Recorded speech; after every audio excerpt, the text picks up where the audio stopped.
சிக்கென்று பிடித்தேன் குருபாதம் எங்கள் சர்க்குரு ஞான வள்ளல் திருப்பாதம்.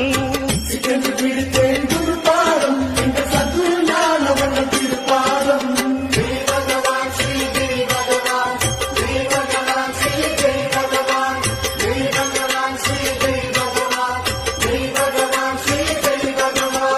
தெய்வம் மண்ணிலே வந்தது அது தெற்கு மலையிலே நின்றது. பாமர வேடம் கொண்டது என் பக்தி வலையிலே விழுந்தது.